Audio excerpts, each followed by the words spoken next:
profit. It's the pot of gold every entrepreneur envisions. But as a term in economics, profit has three very different, very specific, possibly unfamiliar meanings. To define profit, we went to one of the nation's top business schools, a hothouse for entrepreneurs hoping to launch their own highly profitable firms. Putting it all together, then, you can see our projected financials for the next 5 years. Babson College runs a famous annual contest where students compete for prize money to help them start actual companies. The judges, real-world executives who rate the profit potential of, in this case, a new firm to make golf clubs whose advisors are linked to old golf heroes. He was previously the president of Ben Hogan Company. He actually designed the world-renowned Hogan irons with Ben himself and has the experience needed to run a successful golf company. Very well. Thank you. Your entrees are now arriving. But we're going to focus on the profit potential of Kismet, a restaurant alternative for dating couples. Enjoy. Bon appetit. As Kismet's homemade video tried to illustrate to the judges, couples are often hustled through what they hope will be a romantic meal. Here is your check for the evening. Such restaurants may be profitable at first, but not if they eventually drive away customers. What? You're still here. We are closed now. You leave now. No, that's not going to happen. We're going to go to Kismet. Kismet, the name of an Arabian love story, is designed to be a cozier experience. A restaurant setting in which couples collaborate to make their own custom desserts. A little chocolate, a strawberry. In a little alternative, very private atmosphere with a little live music, you get what we call the Kismet experience.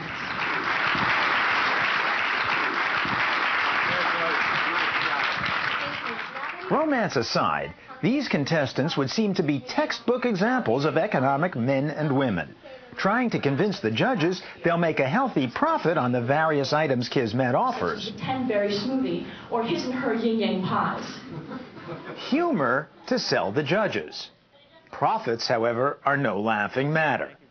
But what exactly does profit mean in economics? That's what we're about to show you. What most of us call profit is known in economics as accounting profit. This is simply all revenue minus all explicit costs, like wages, raw materials, and so on. Subtract costs from revenue, and you've got accounting profit.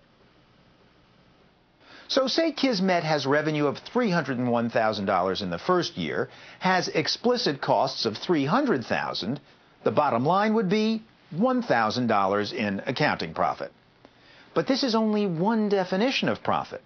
Accounting profit just highlights explicit costs, which of course you want to keep as low as possible.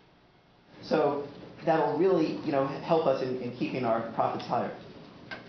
But what about the implicit costs of starting Kismet?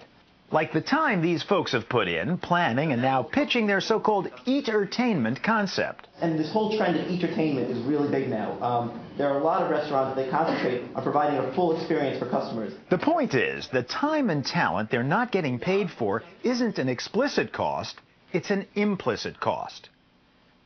So is the return on investment in Kismet. At the very least, investors are foregoing the interest they'd earn at the bank, so that's an implicit cost as well. And where's the Kismet crew headquartered? An extra room in one of their apartments?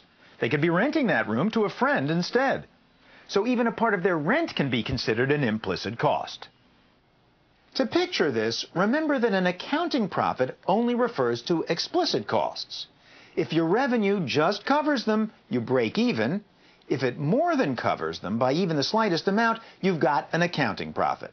But there's a whole other type of profit, and it refers to implicit costs. If your revenue covers your implicit costs, such as the normal return you'd expect on your time and money, you've made a normal profit. The connection between the two kinds of profit should be pretty clear. If you've made a normal profit, that means your accounting profit is large enough to cover your implicit costs, and it's only an accounting profit because your revenue already covers the explicit ones. As it turns out, however, says University of Texas economist Dan Hammermesh, it often doesn't. Accounting profits, as I tell people, are basically what you see on an income statement from a company. It's all the revenue minus all the costs they pay out. Now, it might be the case that they're making $1,000 of accounting profit, but they aren't accounting for the fact that the stockholders are getting no money back on their investments. Because I sure would not want to have my money invested in the company which isn't paying me back any return on my investment. Nor would the judges at Babson. And your plan says you're going to offer them a 30% commission. Yes. I'm trying to figure out how you're going to get somebody who's making 60 cents gross margin to take on your product at 30% gross margin. Well, that is based on an initial price point of $1.20. Because they are startups, most of the businesses represented here will be lucky to make any accounting profit and very lucky to do well enough to cover their implicit costs and make a normal profit. But what entrepreneurs like these are really hoping for is to strike it rich by making a third, even better type of profit, an economic profit, which is an accounting profit above and beyond the covering of all explicit and implicit costs. Economic profit is the pot of gold at the end of the rainbow. So, according to our previous example, let's say Kismet has made a $1,000 accounting profit. But once we take into account implicit costs, let's say $10,000, the company is not making a normal profit at all, and the investors will probably choose to exit the industry and do something else with their money. But if revenue increases from, say, $301,000 to $310,000 with no extra expenses, the company will be making a normal profit and can stay in a competitive market. Any net revenue above $310,000, if all the other numbers stay the same, would be economic profit. And that's every entrepreneur's ultimate goal, a supernormal rate of return. So, one last time, here's the profit picture. Cover your explicit costs and you break even. Anything above that's an accounting profit. Make just enough to cover your implicit costs as well, and you've got a normal profit. Make any more than that, and you've got an economic profit. And that's what these new entrepreneurs are working towards and desperately hoping for.